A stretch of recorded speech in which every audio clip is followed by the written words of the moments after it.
You're just an old hag. I can't see you as a woman anymore. I want a divorce, so get lost.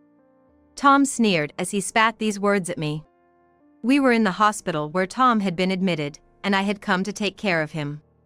After selflessly supporting Tom through his illness, this is the thanks I get. It's just too much.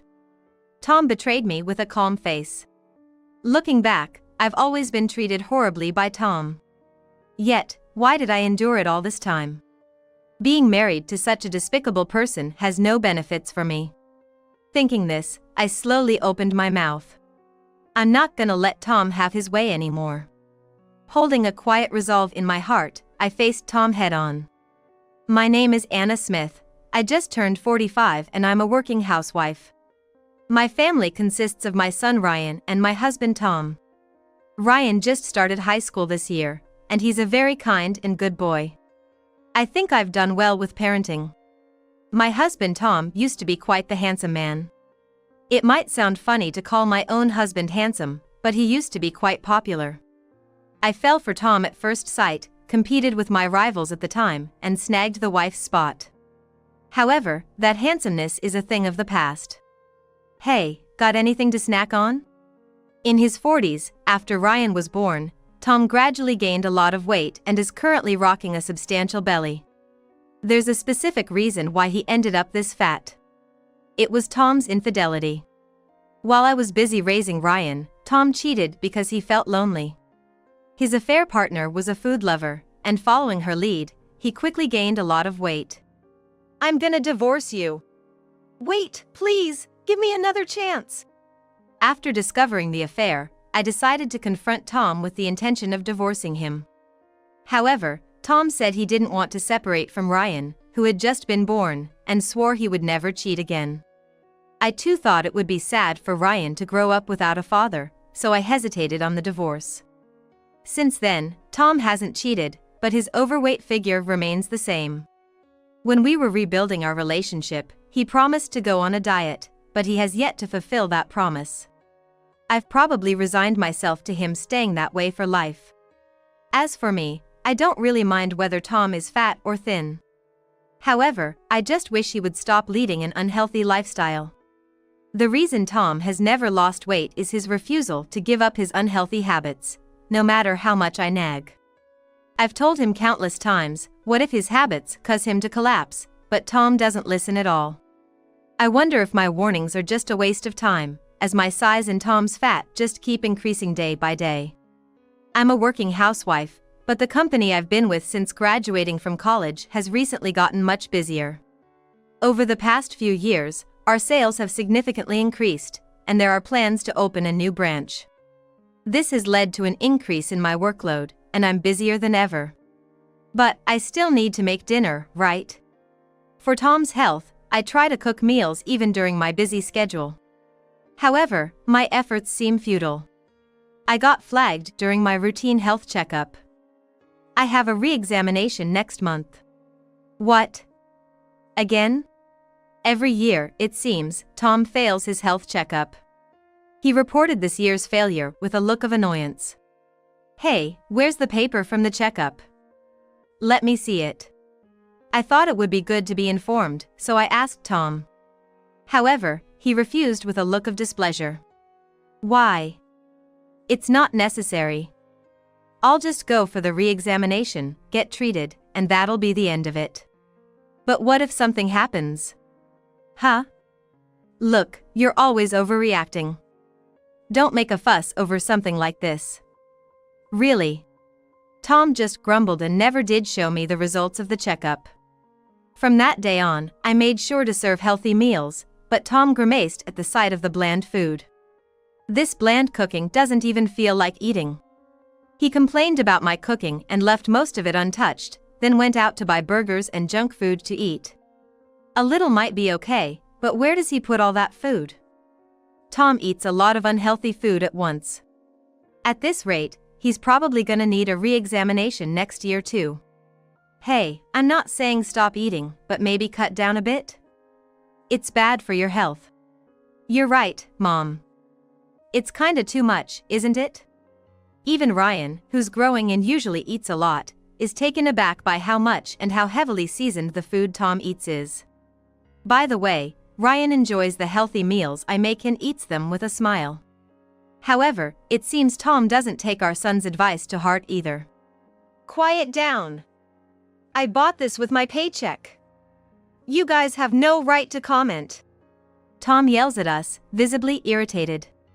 Ryan and I kept advising him patiently, but Tom would snap back every time, and eventually, we stopped saying anything. Then, one day, I got a shocking call. What? My husband was rushed to the hospital. The call came suddenly from Tom's workplace. I was at work, but I rushed to the hospital where Tom was taken. According to the doctors, Tom had suffered a heart attack and needed emergency surgery. Still shaken, I signed the consent forms. Fortunately, the surgery was successful. Tom was saved. Although I breathed a sigh of relief, it was probably his unhealthy lifestyle that caused the heart attack. The doctor even mentioned he was a bit too overweight. It was all Tom's own doing. I thought he might reflect a bit and change his ways going forward, but it seems I was too optimistic. Hey, could you buy me some sweet juice? And I want some chips too. I'm sick of this bland hospital food. As soon as he was feeling better, Tom was trying to get me to buy him snacks. I refused, quite exasperated. Absolutely not. You landed here because of your unhealthy lifestyle. We need to change that. But Tom lashed out at me. I'm sick, you know. To say such horrible things, you're terrible. And still, Tom kept ordering me around. He thinks just because he's sick, I should do everything he says. While I can accommodate him within reason, I cannot accept requests related to his diet. However, when I refused, Tom would fly into a rage. Sometimes, he would even throw things at me. I was becoming increasingly disillusioned, but as Tom continued his hospital stay, he successfully lost weight due to a forced diet and was in a much better mood. Being in the hospital isn't so bad, he'd say nonchalantly, looking in the mirror without realizing the trouble he caused. He began to regain his old handsome features and boasted about how often the female nurses and other patients were talking to him. Ugh. I'm exhausted. In addition to work and household chores, caring for Tom made my days overwhelmingly busy. One evening, after finally winding down, I sat in the living room chair and couldn't help but sigh. Hey Mom, I'll take over the household chores from now on. Ryan said with a concerned look. What? That's okay, Ryan, you have your club activities, don't you? There aren't any matches for a while, and it's mostly just self-training recently. Besides, it'd be good for me to learn some household chores for when I get married, right? I was grateful for Ryan's offer to help, but I was even more delighted by his comment about preparing for marriage. Tom had always dismissively assumed household chores were a woman's job and hardly did any himself.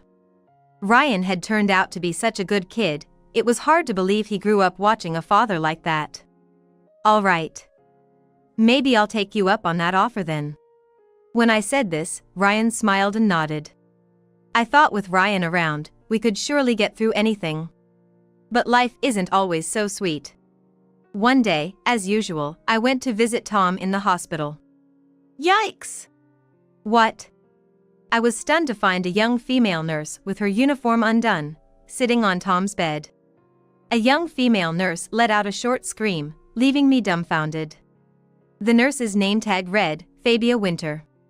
In a flustered hurry, Tom shooed the nurse out, then sighed and said, Call before you come. No, I did call. But who was that just now? What were you doing? I dared to ask something that was obvious. Tom had cheated on me over a decade ago and sworn never to do it again. I thought he had reflected since he truly hadn't cheated until now, but perhaps it was only because he was too overweight for anyone to bother with him. Seeing my shock, Tom gave a smug smile. What? It's an affair, an affair. I started getting attention again after I lost weight. Man, one body isn't enough. But you promised you wouldn't cheat. Then, with a mocking smile, Tom blurted out to me. That's old news, right? I can't see an old hag like you as a woman. I want a divorce, so get lost. How could you? Then, Tom dropped another bombshell. Actually, she's pregnant with my child. As a man, I have to take responsibility, right? He spoke arrogantly about responsibility, but what about his responsibility to our family? I started to say this, but then closed my mouth. Instead, I muttered softly. Is that so? I'm sorry to hear that. I'll go get the divorce papers now. Yeah, please do. Stunned, I went straight to the city hall to get the divorce papers. Back at the hospital, after getting Tom to sign, I managed to say while holding back tears. I wish you happiness. I'm leaving that house. Yeah, that house is mine, after all. It makes sense for you to leave. And I'll give you custody. He's more attached to you, and my girlfriend wouldn't want a child with attachments. I didn't react to Tom's words, just silently put the divorce papers in my bag. Tom watched me despondently, seemingly amused. I should have done this sooner. You've been really cheeky lately. You had the nerve to talk back all this time? Well, this is what you get. It's all your own fault we're getting divorced. I had fallen in love with Tom and married him. Perhaps he did all this because he was confident in being liked by me. But that all ends today. After placing Tom's belongings down, I left the hospital room. A month has passed since the divorce from Tom. Ryan and I moved out of that house, and now it's just the two of us living together. With all the paperwork settled, Ryan and I were finally enjoying a day off with no errands to run. Mom, you're tired. I'll make lunch today. Really? Thank you, I'm looking forward to it. Ryan and I shared a warm smile. Just then, I received an unexpected call from Tom. Hello? I answered the phone, puzzled about what he could possibly want. This was the first time Tom had called since the divorce. I didn't really want to answer, but I couldn't ignore it if it was an emergency. Then, I heard Tom's distressed voice from the other end. Hey, I was just told to pay the rest of my surgery bill. You didn't pay it. At such a question, I let out a sigh of exasperation. I haven't paid it. Why should I, a divorced woman, pay for your surgery fees? Yes, I had paid for all of Tom's surgery and hospital bills. Tom had always been too lazy to get insurance, and he had no hospital insurance at all. So, I paid out of my own pocket. It was a substantial amount, but at that time, Tom was still part of my family, so I had no complaints about paying. However, after Tom brutally betrayed our family and demanded a divorce, he wasn't my family anymore, and there was no need for me to pay. When I told Tom this, he continued in a flustered voice on the phone. Wait, you were paying all this money? The amount on the receipt, it's a huge sum. Yes. Because you were my family. Of course, I'd pay that much for family. But we're not family anymore. Then Tom's voice grew frantic. You should know my savings aren't that much. Of course, I know. You've always been reckless with money. Indeed, since his affair over a decade ago, Tom's spending had become extravagant. I had warned him several times, but he would just get angry, saying not to complain about how he spent his earnings. Though he wasn't initially that interested in food, the influence from his affair partner continued even after their breakup, and he kept pouring a lot of money into meals. Among other things, Tom had impulsively spent his salary on golf clubs that he gave up on after 3 days and an expensive camera that now just collects dust without much use. Eventually, I stopped bothering about how he spent his money. Then, you know I can't pay this huge bill, right? Get the money ready and come to the hospital. Where are you now? I asked Fabia to go to the house, but she said there was no one there. Fabia was Tom's affair partner. I was truly glad Ryan and I had left the house. I never want to see the face of the woman who caused us so much pain. I replied to Tom's panicked call with utter calmness. Why would I tell you? Right now, I'm enjoying peaceful days with Ryan. I absolutely refuse to let you disrupt our peace. Since divorcing Tom and leaving that house, I've seen more smiles on Ryan's face. I've actually wanted you to divorce Dad for a long time. You never seemed happy with him. He always made nasty remarks to me. Further into our conversation, it turned out Tom had threatened Ryan with not paying for his college if he didn't obey him. Ryan is kind, but he had recently begun to speak up against Tom more frequently. Tom must not have liked that. If you keep defying your parents, you'll regret it. Tom had been trying to control Ryan by saying such things behind my back. Hearing this made me feel dizzy with anger. How could he be so cruel to his own son? I had thought divorcing Tom would make Ryan feel lonely without a father. But that was a grave misunderstanding. Living with Tom was the cause of our misery. I deeply regret not divorcing him sooner. If we had done that, we wouldn't have had to endure so many miserable days. But now, we are free from Tom. There's no way I'm letting him take this freedom away from us. I am prepared to do anything to protect Ryan and myself.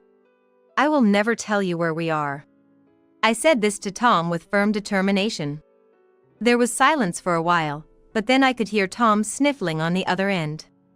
Was he crying? It's his own fault this has happened, and he doesn't even have the right to cry. I almost blurted out those words but quickly swallowed them.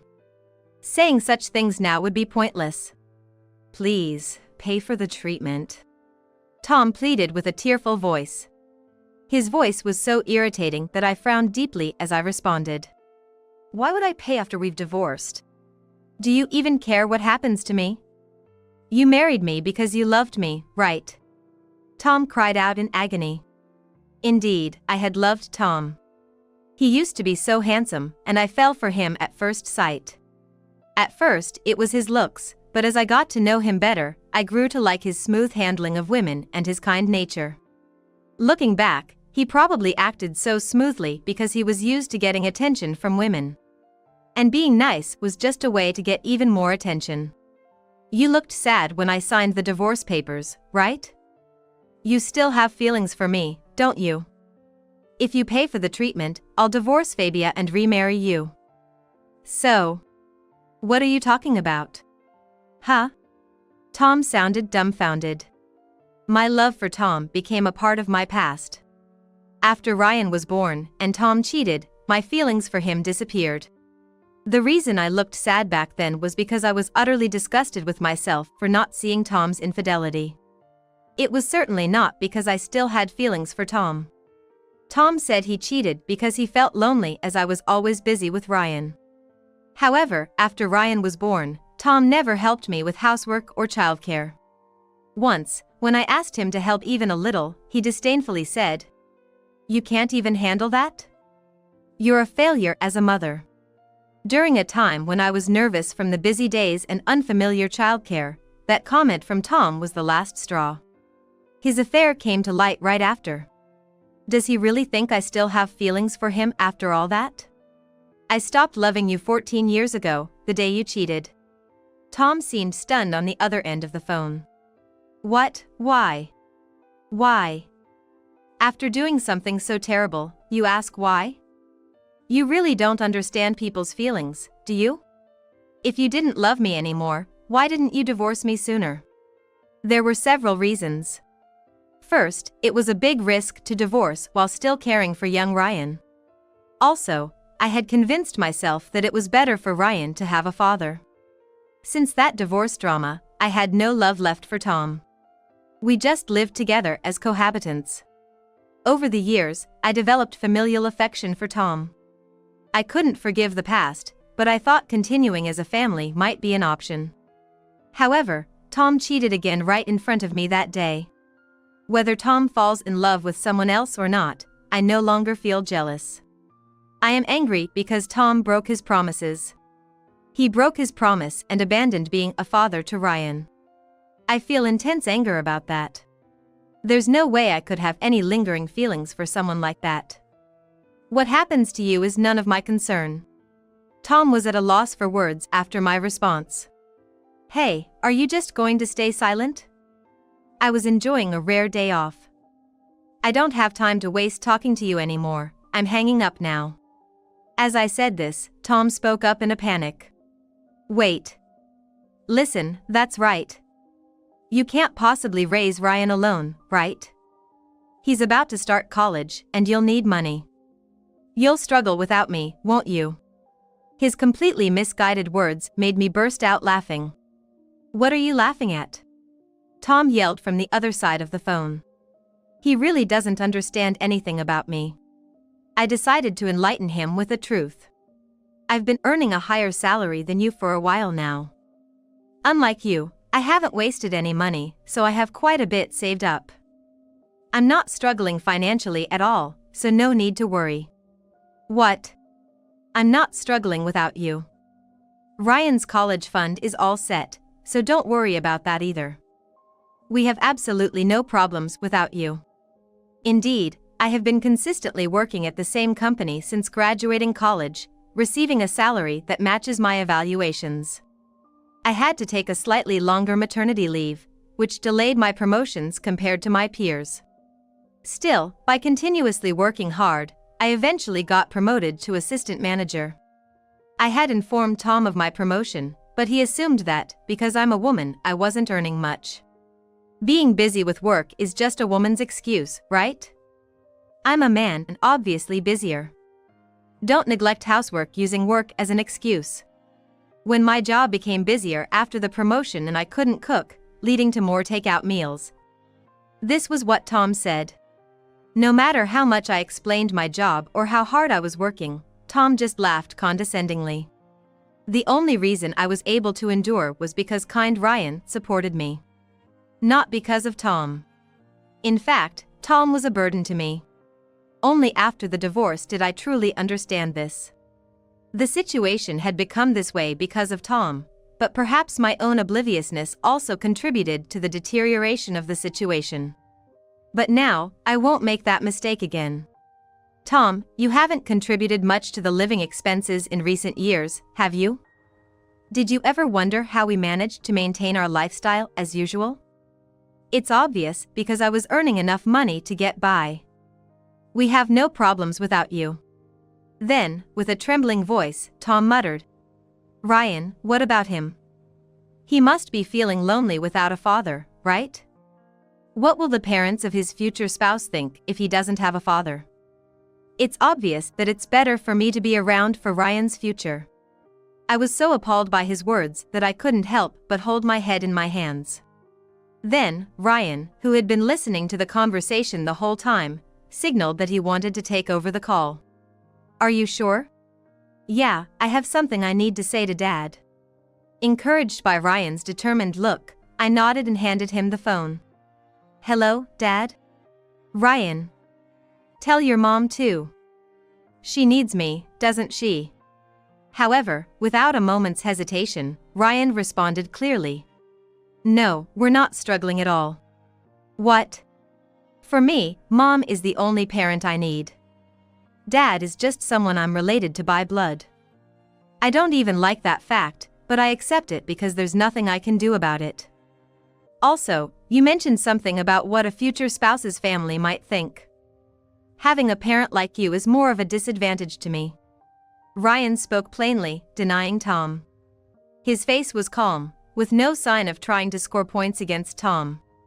Just expressing what he truly thought. Mom divorcing you was the best thing ever. Thanks to that, I'm really happy now. If there were any talks about you and Mom getting remarried, I'd do everything to stop it. Because that would not make Mom happy. Tom seemed completely at a loss for words. Can you please not interfere with me and Mom anymore? You should just be happy with your affair partner. Wait, Ryan! I still want to be your father. Why did you cheat then? This is all your own doing, the result you brought on yourself. I don't think of you as a father anymore. You're not needed in mine or Mom's life. Ryan's clear rejection made me smirk involuntarily. I never expected Ryan to reject Tom to such an extent. I took the phone from Ryan and delivered my final words to Tom. So you understand now? Just as Ryan said, stay out of our lives for good. If you show up, I'll consult with a lawyer and take appropriate action. Tom said nothing in response. I sighed softly and ended the call. Later, I heard that Tom managed to pay the remaining surgery and hospital bills with money borrowed from a consumer finance company. If he had no money, he could have negotiated a payment plan with the hospital, or found a better way. Divorcing Tom really was the right decision. After settling in from the move, I took a break and then hired a lawyer to sue for damages for the affair. Just divorcing for the affair wasn't enough for me. Tom apparently hadn't expected to be sued for damages. He gave the lawyer quite a hard time. Tell him I'm ready for court if that's what it takes. When I relayed this to my lawyer, Tom quietly agreed to the damages claim. At this point, Tom finally told his parents about our divorce and asked for their help with the payments. However, his parents were furious. They disowned him, declaring they no longer considered him their son. Later, I received a call from my mother-in-law. We've disowned him, but we don't want to cut ties with you and Ryan. Even though you're divorced, would you come to visit us? Yes, of course. I'll bring Ryan to visit you soon. Tom's parents are very kind and good people. Even though we live far away, they continue to support us. Ryan also wants to see his grandparents, and we plan to visit them soon. After being abandoned by his own parents, Tom borrowed more money from consumer finance to pay the alimony. Currently, he's struggling just to pay the interest. I suspect he might eventually declare bankruptcy, but whatever happens to him is no longer my concern. Despite his savings being depleted to less than zero, Tom somehow managed to be discharged from the hospital but soon collapsed again. It seems that his unhealthy lifestyle accelerated after our separation. Incidentally, he has broken up with his affair partner. I also sued the affair partner for damages, but my lawyer told me this. She's separated from your ex-husband and is asking for forgiveness on the alimony claim. She claimed she was pregnant, but it turned out to be a lie. That doesn't matter. I'm going ahead with the claim. Understood, I'll convey that to her. With that, I relentlessly pursued damages from the affair partner. She lied about being pregnant, thinking it would lead Tom to divorce me. She probably never imagined that Tom was so financially unstable that he couldn't even pay for his surgery. Apparently, she was fired from the hospital for having an improper relationship with a patient during work hours. She's been struggling to find another job and reportedly cried to my lawyer about her financial difficulties, but that's none of my concern. Eventually, she managed to scrape together the money to pay the damages, possibly even using consumer finance like Tom. Well, the details don't matter to me, and I don't want to know. After confirming the damages were deposited, I breathed a sigh of relief. Thus, my tumultuous days came to a close. I am now living peaceful and happy days with Ryan. Cautious of Tom and the spiteful affair partner, I chose a highly secure apartment for our new home. Just in case, I keep in touch with my former in-laws to stay informed about Tom's situation. After paying the alimony, Tom had to sell his house to manage his debts and is now living alone in a small apartment. He quickly regained the weight he had lost, not from healthy living but from neglect, and soon after was hospitalized again. He looks much older than a man in his 40s should. But whatever happens to him, it has nothing to do with us. Mom, I have something to discuss about college. Do you have time now? Yes, of course. Ryan has recently started to seriously consider his future. The divorce caused him a lot of stress, but he's doing very well now. Since the divorce, I've had more free time, almost more than I know what to do with. I'm thinking about starting a new hobby with my newfound free time. Just imagining it makes me feel excited. Let's make the most of today. Today, as always, I'm dedicated to work and household duties for the sake of myself and Ryan. Thinking about the promising future ahead, I smiled. It wasn't necessarily you from the start. What? You think just because we're married, you're loved? I never imagined my husband would cheat on me and then have the audacity to say such a thing. Overwhelmed with shock, I called my mother, only to receive an unexpected response. Well, isn't that a good thing? Huh? At that moment, I had no clue what she thought was good, but it seemed my mother had her own thoughts on the matter. It was time to bring justice to a husband who showed no remorse for cheating and to a sister who stole another's spouse. My name is Sarah Taylor. I'm currently 35 and work as a pharmacist at a general hospital. Since graduating from college, I've been dedicated to my job, living a life far from leisure or romance. My days were simple, devoid of any drama, until one day, when I received a message from a club member I was briefly affiliated with in college. It seems there was a man he wanted to introduce me to. I learned that this man worked in an all-male environment and had zero opportunities to meet women. They asked if they could share my contact information. Initially puzzled, I figured it'd be rude to decline without reason. After agreeing to share my contact information, the man reached out to me immediately. "Hello, I'm David Taylor. Sorry for the sudden approach, but I've heard you're a wonderful lady, so I wanted to chat. I hope you don't mind me sharing your contact info." Our conversations via email and phone were lively, and soon, David and I started dating. My first impression of David was of a man who took charge. He was meticulous in planning our dates and always put ladies first. It felt as if I was being treated like a princess, and my daily life seemed to be colored full of roses. "I promise to make you happy. Please be with me. Let's get married." Yes, I'd love to. So, I got married at 33, but since our wedding, I began to notice David changing. Having lived alone for a long time, David had established his own routines. Of course, I had my own habits from living solo, but as a couple, I tried to make adjustments to ensure we both lived harmoniously. Often hearing David complain about his tiring work, I took it upon myself to handle chores like cooking, cleaning, and laundry. However, this might have backfired. Before I knew it, David seemed to have adopted the mindset that household chores aren't his job. I was gonna take a bath, but what's this?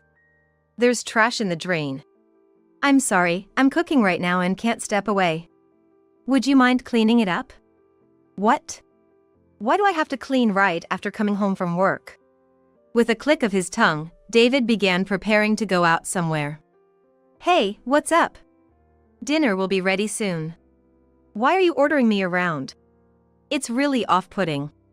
Ordering you? I didn't. Besides, where are you going this late? Anywhere I want. You gonna boss me around?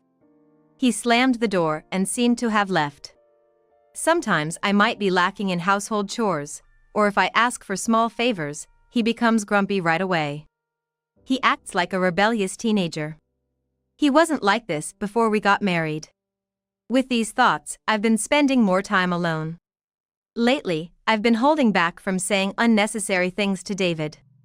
I don't say much, don't ask for anything, and keep my reactions neutral. I've been wondering if this is what married life is supposed to be like.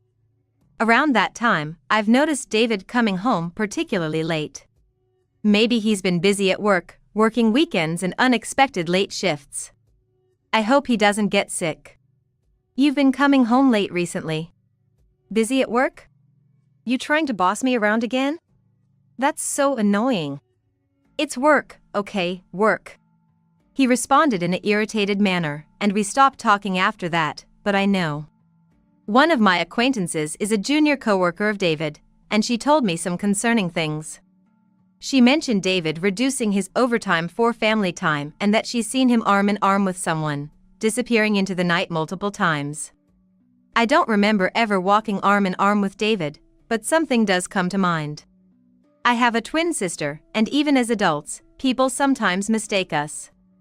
Our faces look identical, but my sister, who's vibrant with makeup and always dresses elegantly, is quite charming. If anyone mistook someone for me, it'd probably be her. Hey David, my friend said she saw you last Wednesday night around 7 p.m. Oh? Really?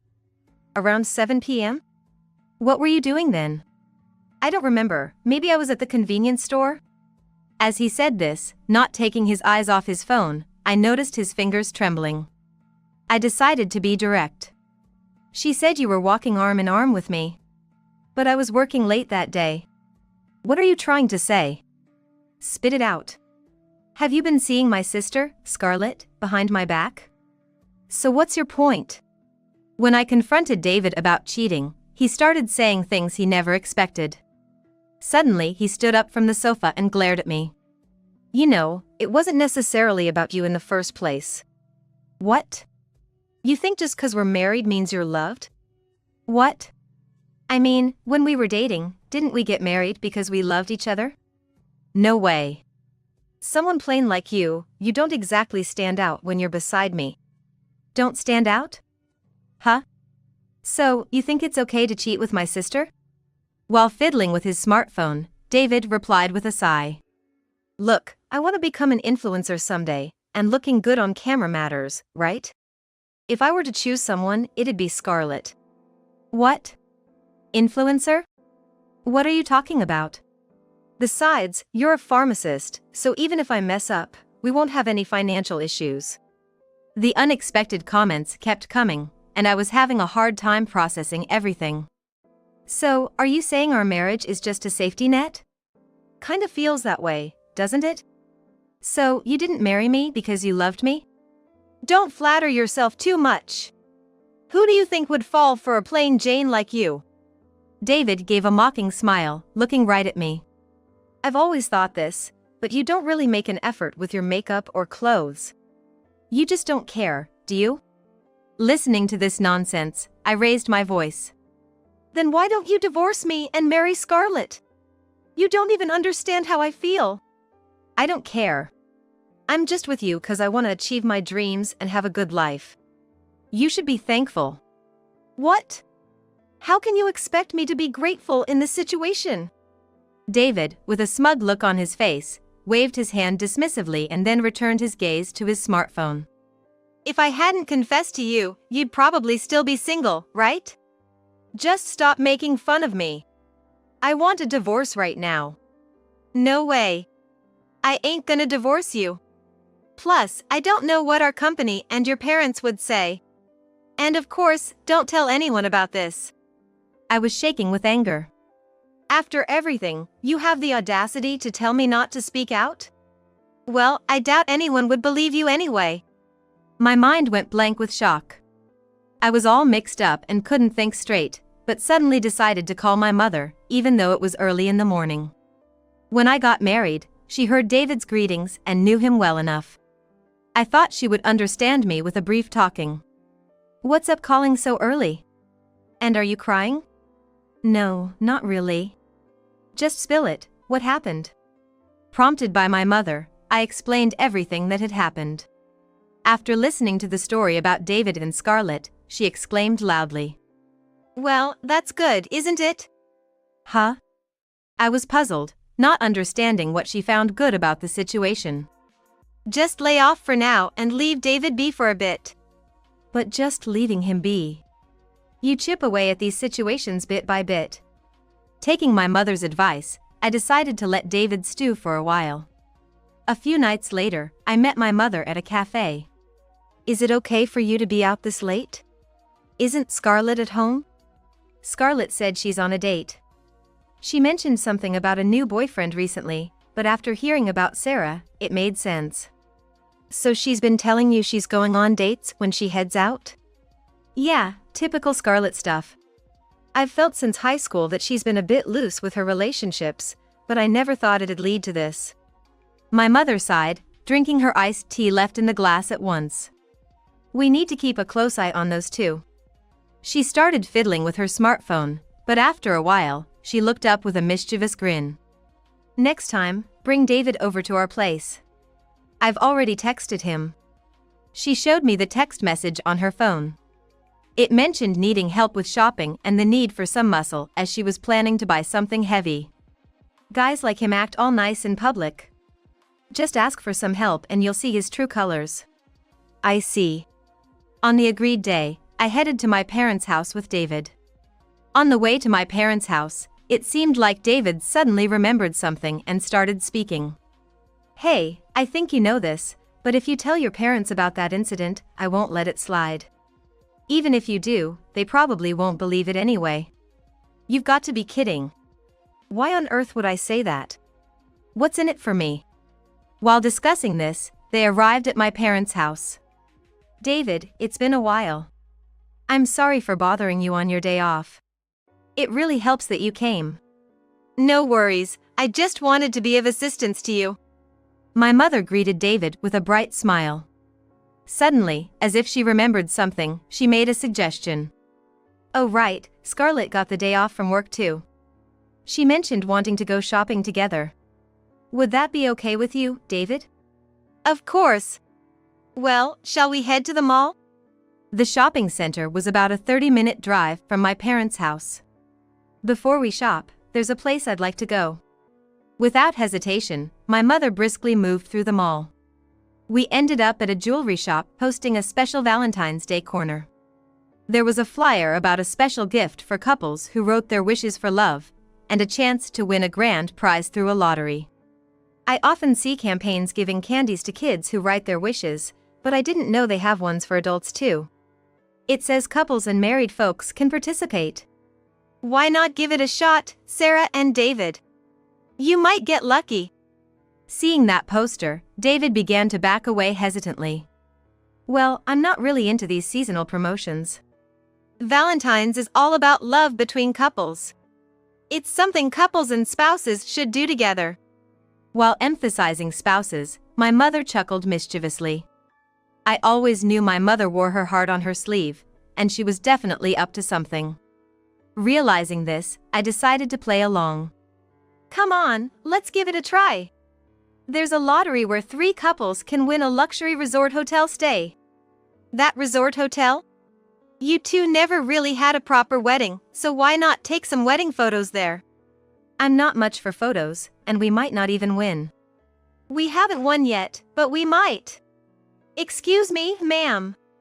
Before David could decline again, I called over a store employee and expressed their interest in participating in the Valentine's event.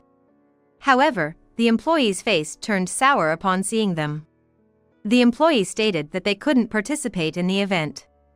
"Huh? The flyer said couples and spouses can join." "I'm sorry, but we don't allow second-time participants." "Second time? This is our first time ever visiting this mall." Suddenly, I turned around and saw 2 people fidgeting. I couldn't believe it, and when I looked back at my mother, she was asking the store clerk something. "What do all participants in this promotion receive as a gift?" It's this charm. It's a special design just for this year.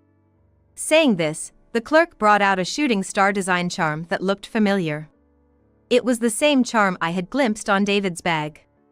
I remember spotting it casually when I was observing a pouch I didn't recognize he owned. Could this be the shooting star on David's pouch?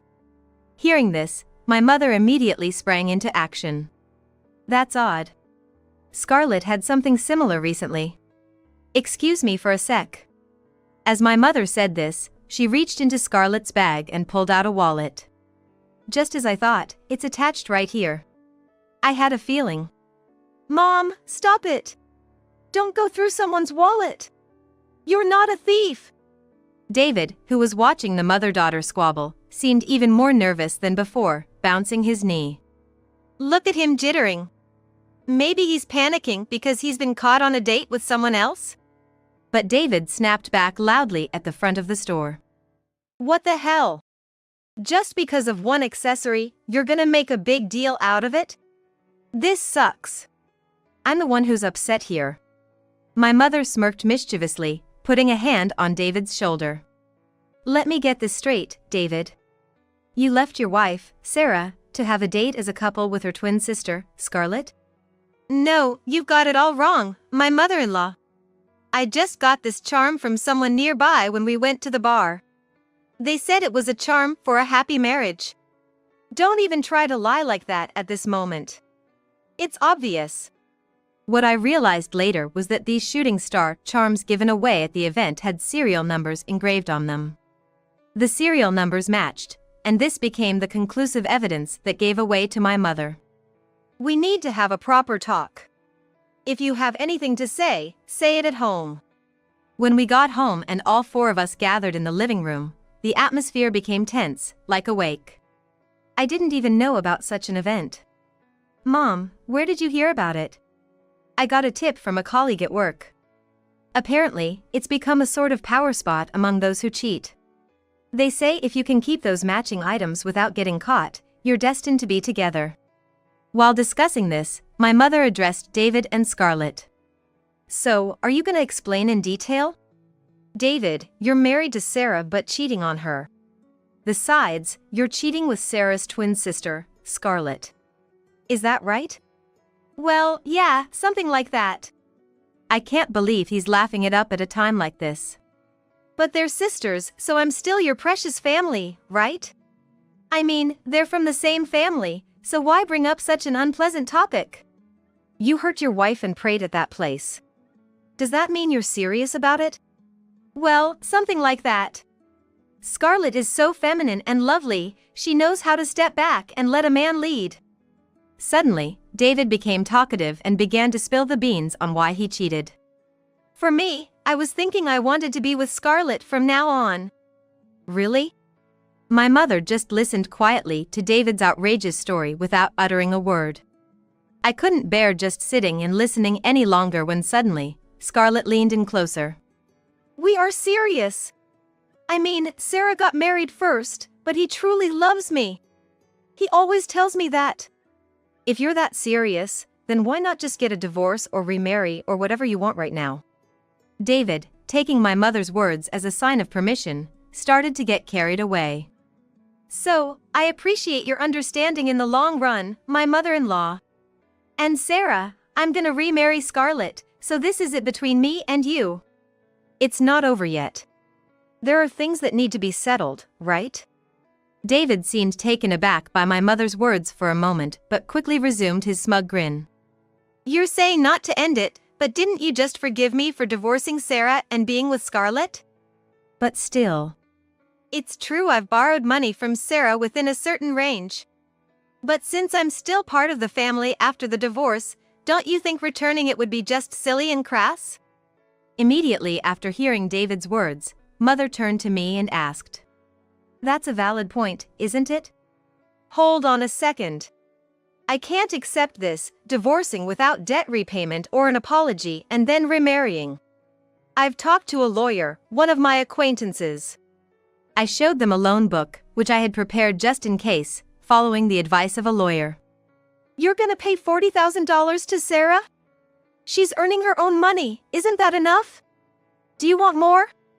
You such a greedy person.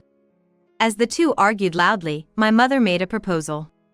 You're starting a new life together, and you don't want to give a huge sum like $40,000 to Sarah, who can earn her own money, right? That's right. Recovering debt from one's own family is a bad joke. Divorce is not a happy occasion, but Scarlett getting married is something to celebrate. I'll cover David's debt up to $30,000 for Scarlett. Mom, you're the best. I'm so happy. But I have one condition. I want you to think about this. The document my mother presented read waiver of inheritance agreement. Inheritance waiver? So, if Scarlett agrees that, you'll take care of the debt for me, right? I don't really get it, but this means Mom's gonna help us with our wedding funds, right? Then, we've gotta agree with that. Facing the unbelievable notion of my mother paying my husband's debt, I felt like crying on the spot. There must be some hidden agenda my mother has. However, instead of helping me, who's been hurt by an affair and subsequent divorce, she's siding with my twin sister and cleaning up the mess. After ensuring that all the necessary procedures had been properly understood, my mother said we could end this matter. When we reconvened after our lawyer told us the application was accepted, my mother muttered as if talking to herself.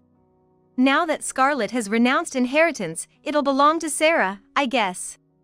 Huh? Inheritance? Why bring it up now? Although David seemed utterly confused with countless questions floating in his head, Mother continued her soliloquy. The commercial building downtown, the apartment in the next town, the convenience store beside it, and this house too. I can't wait to see how much they'll be worth in the future. Hearing this, David and Scarlett abruptly stood up, causing a loud noise. This is the first I've heard of this. You tricked us. If that's the case, I can help manage the properties or something. What are you blabbering about? You think I'd trust someone who can easily betray others and then act all innocent? Why didn't you tell us? We lived together for so long, and you never mentioned it. It's from my uncle. He's been a landowner for a long time, but he doesn't have any children. So, there's no one to inherit it. That's why it came to me. What's it to you anyway? Well, you could at least give us one of the apartments. Like a wedding gift, a love nest. Save your dreams for bedtime. This is all written in the documents. Neither of you read it, did ya? Maybe you two are a match in some weird way. My mother chuckled and stored the documents in a nearby safe. In the end, the money that my mother paid could be seen as some sort of palimony. You have been a real pain. Always relying on me, saying it's easier to stay at home. But living alone is scary, and strangers come around.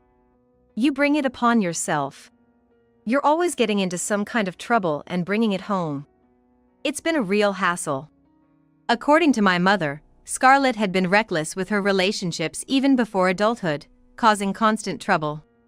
At that time, I was focused solely on my studies and started living alone when I went to college. So, I wasn't very familiar with how my mother and Scarlett lived. But from what my mother said and how she said it, it was easy to imagine the difficulties. There was a time when 3 men claiming to have been duped by Scarlett stormed our home. And when she dated a married man, his wife came shouting at our doorstep. It's been hell. Isn't that the same as an affair? Just like what she's doing now. I thought she had finally settled down, and then I hear about an affair with Sarah's husband. After my divorce was finalized, David and Scarlett filed their marriage papers and became a couple. But what really kept them going was the thrill of their secret relationship. Ever since David divorced me and started living together with Scarlett, aspects of each other that they didn't want to see or know about began to emerge. Every time it appeared to be, the relationship between them were getting more sour. Furthermore, it became widely known at David's workplace that he had divorced due to an affair. He's been treated like a hot potato because rumors say he made a move on his wife's sister. A mutual friend who works at the same office as David told me that he's gonna be transferred to a sales office in Nebraska soon. Well, he's essentially been demoted, hasn't he? But you know how he is, he might not even realize why he's been demoted. True. That's quite possible.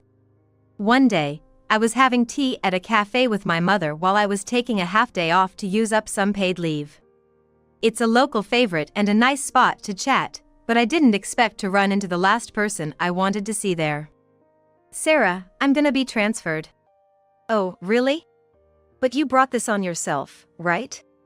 It's a sales office that's a half-day away by train. Isn't our manager harsh? They won't even cover my moving expenses. Well, that figures. Why the heck not? It's a company order, they should at least cover the moving costs. I've been working hard for the company. He seemed totally oblivious to the fact that he was being demoted because of his own actions. What's more, the nerve of him trying to squeeze relocation costs from the company. Hey, can you lend me some money for the moving expenses? Or I can take it as a promotion bonus or something. You talk without realizing the absurdity of what you're saying. Besides, I don't need you anymore. Please get out of my sight. Ever since I divorced David, my days have been like a breath of fresh air. Recently, I thought about trying something new. A comic I casually posted on social media turned out to be a huge hit. I never thought a comic about my sister taking away my husband, mixed with some fiction, would be read by so many people. I feel blessed to be able to take on new challenges, encouraged by warm messages from fans. Maybe by sharing it in the form of a comic and having it read by many, some of my unpleasant memories are being processed. I hope to continue living fulfilling days, both in my work and with my comics. Huh? Still single at your age? Pathetic for an old maid like you. I met my ex-husband at a fancy Chinese restaurant. Despite his persistent sarcastic remarks, we exchanged words, and then my sister, who eloped with someone else, appeared. When my ex-husband announced he'd be marrying her soon, I laughed at him mockingly. Oh? Didn't I tell you? Feeling on top of the world, my ex-husband was caught off guard when I made a shocking confession. My name is Michelle Smith. I'm a 39-year-old housewife. I've been married to my husband, Mike, who works in the transportation business, for about 2 years. We met at work where I was previously an office clerk. I took a liking to Mike's lively and cheerful demeanor and made the first move on him. I found his easygoing and manly charisma very appealing. It was love at first sight. Upon hearing my feelings, he reciprocated, and we got married in a short span of 6 months. I thought he was a kind and pleasant person while we were dating. However, after our marriage, he turned into someone else entirely. It became routine for him to shower me with abusive words, and there were times when his actions made me feel like I wasn't even treated as a human being. I never imagined married life would be so tough and painful. Every day became gloomy, and I gradually started to fear Mike. He is a truck driver, but his job is specifically as a light truck delivery driver. I wish he'd been a long-haul driver so he would have been away from home more often, giving me some breathing space. As a light truck driver, his job entails delivering many loads to various places in a single day. So, he usually comes home in the evening. Early in our marriage, I had expressed my desire to work. I think I want to contribute to our finances. If both of us work, we can save more, and it'll be useful if we have kids. The moment I said that, Mike slammed his beer glass onto the table and started berating me. You saying my earnings aren't enough, huh? I never intended to imply that. Probably because he was drunk and overreacting, I found him terrifying. He seemed ready to hurl the glass at me at any moment, so I hurriedly tried to placate him. No. I just don't want to be a burden to you, that's all. You're probably looking down on me inside. Who do you think allows us to live this comfortably? Even if you work, you wouldn't earn much. Don't act all high and mighty. I realized after marrying him that Mike has extreme paranoia and wild mood swings. I never saw this side of him when we dated, so it was unexpected. Could I really spend the rest of my life with someone like this? The thought intensified my anxiety. But another incident fanned the flames of my worries. I'm truly happy Michelle married into our family. Mike rarely brought girlfriends home, so I was worried he'd never marry. This happened during a Thanksgiving's gathering at my in-laws' house. They are genuinely kind people who dote on me a lot. When we got married, they were over the moon, as if they had gained a daughter. I got along well with my mother-in-law. And my father-in-law was also very kind to me. One of the few consolations in my suffocating married life was dining out with my in-laws. However, in front of them, Mike began making a mockery of me. That turning point was during a family reunion. Must be nice, huh? Having a beauty like Michelle. Look at my wife. See that flabby belly of hers?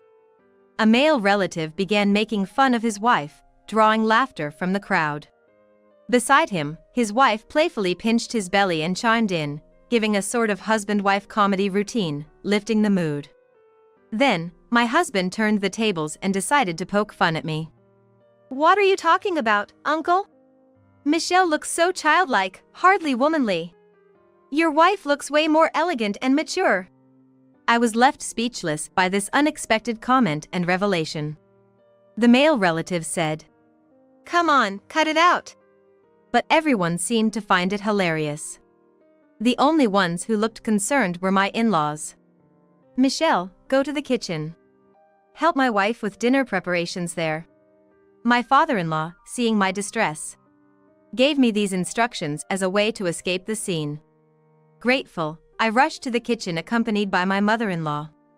Tears streamed down my face due to the overwhelming incident, but my mother-in-law comforted me as if she were my own mother. As for my father-in-law, he stepped in and chastised everyone, insisting they apologize to me.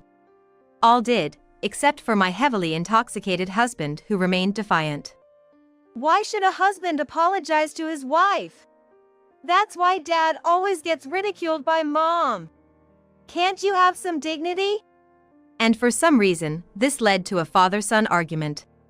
The gathering ended early that day, and from then on, the the relationship between my husband and his father deteriorated. My visits to my husband's family home became infrequent. Life after that was a living nightmare. I lost my only source of joy and began to feel weak and lost day by day. Even daily chores felt monumental, and whenever my husband remembered that day, he'd shout at me.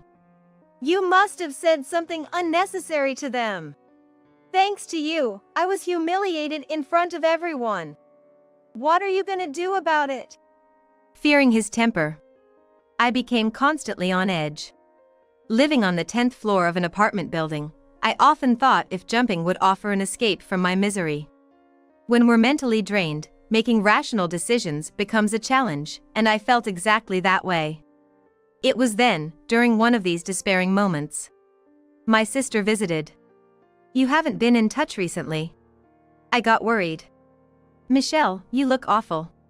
My elder sister, Catherine, who's 3 years older, worked nights. In her previous job, she was the most sought after, probably because she looked much younger than her age. It was rare for her to drop by unannounced. Turns out, she was in the neighborhood checking on the renovations of her new club and decided to stop by. Something happened with your husband? My sister and I were the best of buddies growing up. When I got married, nobody was happier than my sister, Catherine. She cried tears of joy and celebrated with me like no other. I just want to disappear. Whoa, what happened? Seeing the distraught look on Catherine's face, tears welled up in my eyes as I conveyed the painful situation I was in. Every day, it felt like I was being emotionally abused by my husband. It felt like living in a prison, a life full of pain and despair. There were moments I thought of ending it all, overwhelmed by it all. Catherine, after hearing all of this, showed visible anger, saying she's gonna go yell at my husband right then and there. But just imagining what could happen to me if she did made me even more scared. Tears streaming down my face, I pleaded with her not to confront him. Seeing my reaction, Catherine regained her composure and started brainstorming what could be done. After a silence between us, something seemed to click in Catherine's mind. With a bright expression, she whispered a plan into my ear. Hearing her plan, I exclaimed in surprise and asked if she was out of her mind. You think that'll actually work? Who do you think I am?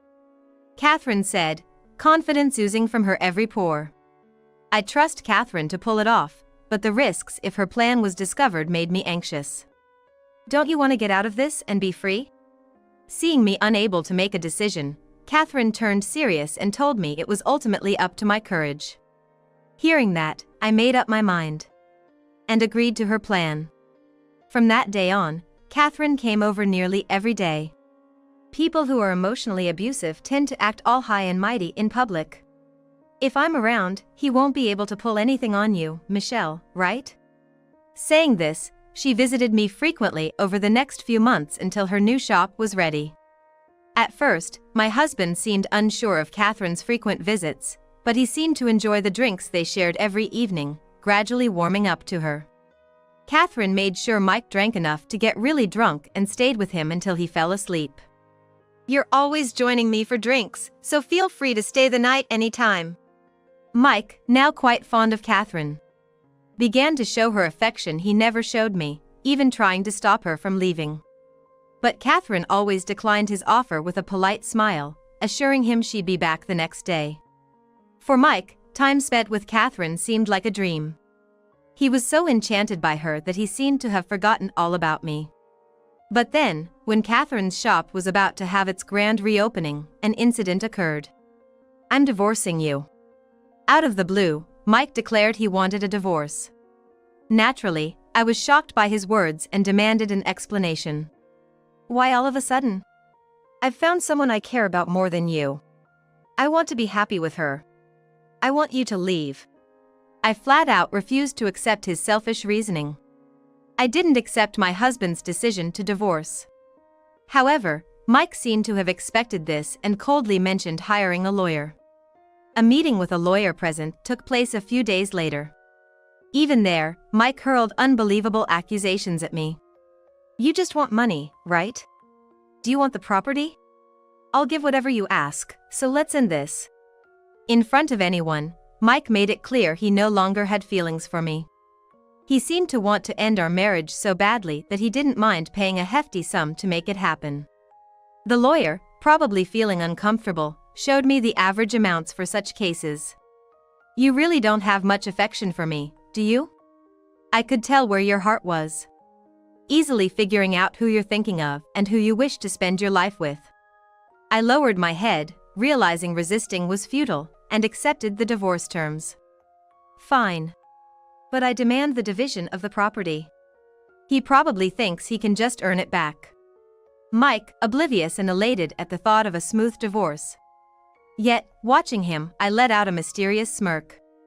And without him catching on, the divorce proceedings went underway. However, while I may have accepted, it was Mike's parents who firmly opposed it. Later, when we went to inform his parents, they shouted at Mike and spoke in my defense. What on earth are you thinking? Exactly, Michelle has been so dedicated to this family, and you talk about divorce? And having someone else? You can't be serious. His mother, teary-eyed, tried to convince Mike while his father, with a flushed face, was visibly angered and scolded him. But their words seemed to be just noise to him. Annoyed, he dismissively responded, "It doesn't matter if you accept it or not. She's already agreed to it." It's because you pushed her into a corner with lawyers. They must have really not wanted us to divorce. They've always cherished me like their own child, and the thought of separation was painful to them. I could feel their desperate pleas, and I felt guilty for betraying them. I love them too. I would have loved to live as their daughter. If only things didn't turn out this way with Mike. Regret was the only thing that filled my heart, and I couldn't hold back the tears. People like you are so damn annoying. I'm done with her. I'm gonna marry someone I truly care for and be happy. Stop nagging me. Mike, now completely enraged by his parents' words, started shouting back in defiance. Naturally, they couldn't accept his decision, and Mike was disowned right there and then. And so, Mike left his parents' home, apparently eloping with his love interest, and our divorce was finalized. Half a year passed. I was dining at an upscale Chinese restaurant, invited by someone, and enjoying a meal with my parents. "Isn't that Michelle?" The one who called out to me was none other than Mike. I had gone outside to make a call and bumped into him in the hallway. "Long time no see. Didn't think you were still around." His condescending tone hadn't changed. My face must have shown my disgust. What's with that face? If you've got something to say, spit it out. He wasn't shouting because we were in public, but he still looked down at me with cold eyes. I held back my anger and turned my face away. Acting all high and mighty when you can't even stand up for yourself. Did you manage to find a boyfriend after our split? Mocking my demeanor, Mike sneered at me. I knew this side of him only after our marriage, and I regret not realizing it sooner. "It doesn't concern you anymore." Without even confirming if I was in a relationship. Mike, with his usual sly grin, kept on taunting me. Really? Still single? Pretty pathetic for an old hag. Mike peered into my face with an expression that screamed he felt he'd won at life, even more so than before our split. I was about to give him a piece of my mind when... "Oh. Michelle, Mike. Didn't expect to see you two here." My sister Catherine walked into the store, calling out to both of us. "Catherine. Perfect timing.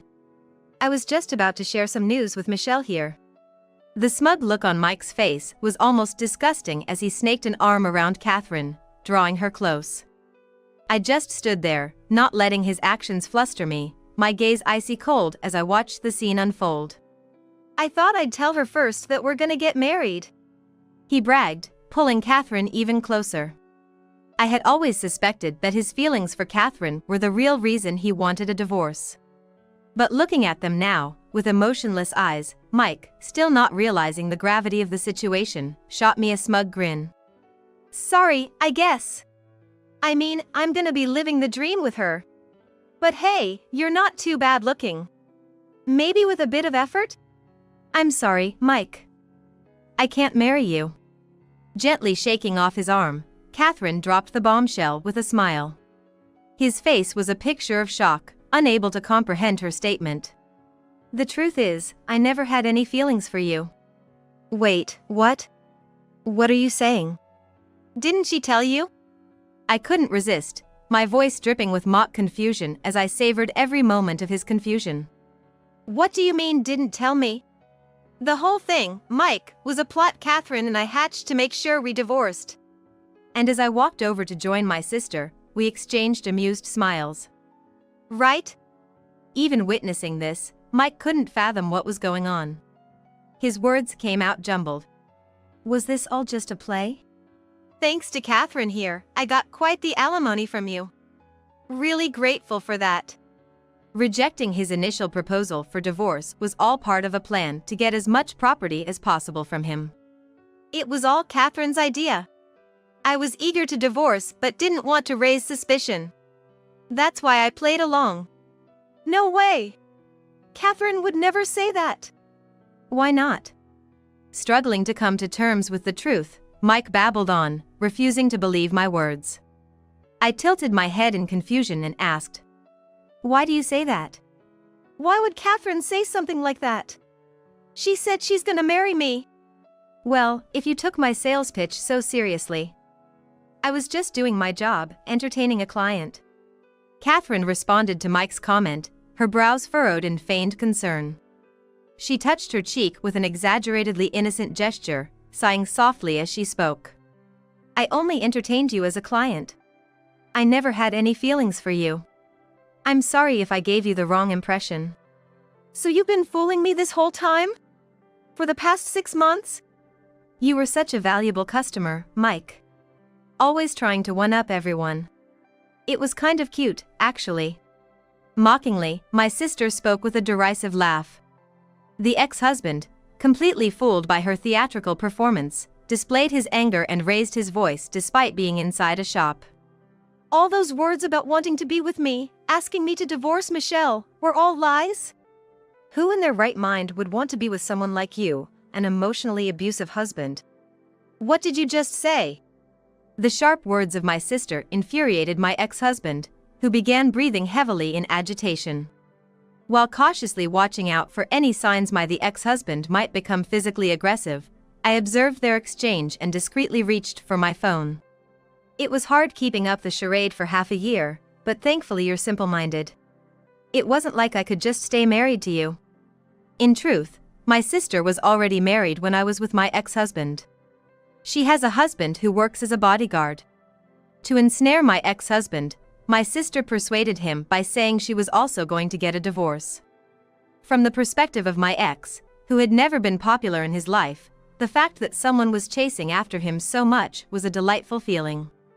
At the same time, he reveled in the superiority of being able to take someone away from another. Essentially, he fell right into my sister's trap. So, about you taking time to get that divorce. That was obviously a lie. As you can see, my marriage is perfectly fine. At that moment, a man emerged from behind, walking towards us with a smile. Pleasure to meet you. Seems like my wife has been causing you some trouble. You can't be serious. This is my husband. I invited him today to introduce him to you. My sister, with her radiant smile, made a point to show off by linking arms with my brother-in-law, exuding happiness. My ex-husband looked dumbfounded. His face a mix of anger and sadness. It's a shame, isn't it? Wasting half a year only to end up being thrown out of your own home. It's so pitiful, I can't even bear to look. As my ex-husband seemed dazed from the shock, he tried to lash out at me, reaching to grab my collar. But my brother-in-law swiftly intervened, handling him like he was a mere child. What do you know about what I've gone through this past year, chasing after her? Do you understand? I don't, and I don't want to. You play with people's lives and then act all high and mighty. Do you understand how much pain you've caused me? Facing my ex-husband's aggressive stance, my voice broke with anger and tears as I finally let out all the frustrations I'd bottled up. The way you ridiculed me in front of our family. Your attitude towards your in-laws. all your actions during our marriage. I will never forgive you. You're going to get a taste of hell. I then turned around and called out, "Please, come out." Emerging from the room behind me were not just my ex-husband's parents, but also my own parents and even my husband's relatives. Now everyone can see your true colors and just how pathetic you truly are. Ignoring my ex's questioning gaze, I played a voice recording I had received from my sister. It had him speaking to her in a disgustingly sweet manner. "Are you really going to break up with Michelle?" Of course, I don't need someone useless who can only do house chores. I prefer someone mature and attractive like you, Catherine. His sleazy voice was so palpable that it made my skin crawl. Even though it was nauseating to hear, I did not stop the playback. In front of the entire family, my ex-husband was being made an example of. "Don't you love Michelle?" Of course not. She's nothing more than a maid to me. I only married her because she would be a notch in my belt, no emotional connection there. Everyone was visibly repulsed by his comments. He started to create a scene, demanding the recording be turned off, but my burly brother-in-law wasn't having it. He restrained him effortlessly, ensuring he couldn't interfere. She's so obedient. Just a little threat, and she'll do anything. She's more like a servant, someone I can throw away anytime. I have no attachments to her. Having heard the evidence of the emotional abuse he directed at me, his in-laws were furious. Everyone present unanimously criticized him. You're a disgrace to this family. How could you say such things about your dear wife? You're pathetic, even for a man. I'm embarrassed to even call you family. As everyone looked at him with contempt, I spoke coldly. Nobody's on your side anymore. Stay away from her family. I never want to see your face again.